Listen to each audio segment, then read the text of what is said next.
warahmatullahi wabarakatuh. How are you today? I hope you guys be healthy. The rise of criminality in Indonesia making many people join the club sport martial arts. Its function is to learn how to defend and attack at the time of a dangerous condition. In Indonesia, there are various types of martial arts. Two of them are Taekwondo and Silat. Two martial arts became popular in Indonesia because of the many enthusiasts, plus the differences between them that characterizes two difference. And now, I will explain about the differences between Taekwondo and Silat, about the history, training techniques, and myths. Firstly, is about the history. Of course, between Taekwondo and Silat have a different historical background. Taekwondo is a Korean martial arts that began to develop since the year 37 AD. It was founded by the Korean general Choi Hong-hee. Her life made Choi Hong-hee practice ancient Korean martial arts, namely Taekwondo, to achieve black belt. Over time, Choi Hong-hee merged and combined Taekwondo with the Japanese martial arts and practiced it, and given the name of the martial arts of Taekwondo. Even Taekwondo is known as a military martial art that is growing and popular in Indonesia.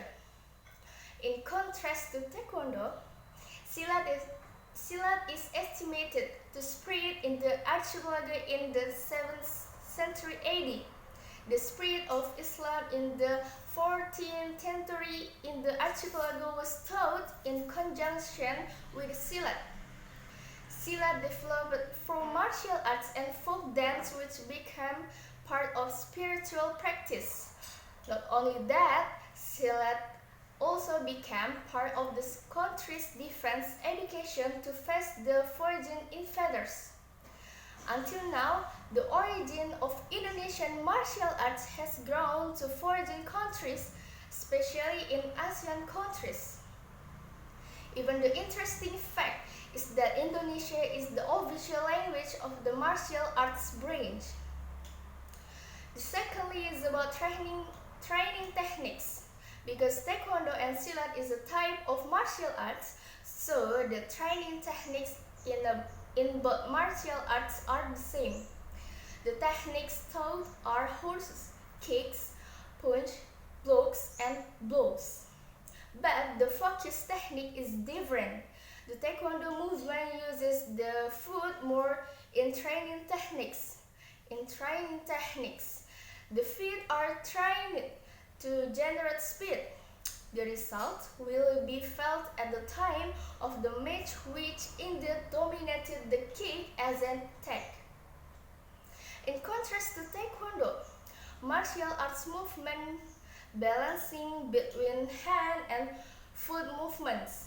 It is trained to athletes can control their concentration during the match, which is the necessary balance between hand and foot techniques as an attack. Lastly is the categories of matches. Taekwondo competition has two categories, namely Kyoryugi and Pumse. Kyoryugi is a fight between two people where they attack each other and defend themselves by using kick techniques as dominant. Meanwhile, Pumse is a series of attack and self-defense movement techniques that follow certain diagrams. The evolution between Kyoryugi and Pumse is different. That Kyoryugi seen from how much the right targets on the opponent, while Pumse judged by the accuracy of the movement and power movement at the time of the appearance. Yes, in contrast to Taekwondo, Silat has 4 categories in the game, namely the category match, singles, doubles, and team. Between match and doubles is a fight between two people who attack each other and defend themselves. The only difference is that this double category comes from the same team to demonstrate their proficiency in defensive attack techniques. For singles and teams, it's actually the same as Pumse in Taekwondo. Only difference is splits. The art category is distinguished as a category of the game, not as a category of art or technique of movements. So there's a difference between Taekwondo and Silat. Different historical backgrounds, training techniques that do have different focus techniques as well as matches in each category that have differences. But it doesn't prevent the martial arts sport to growing and popular in Indonesia.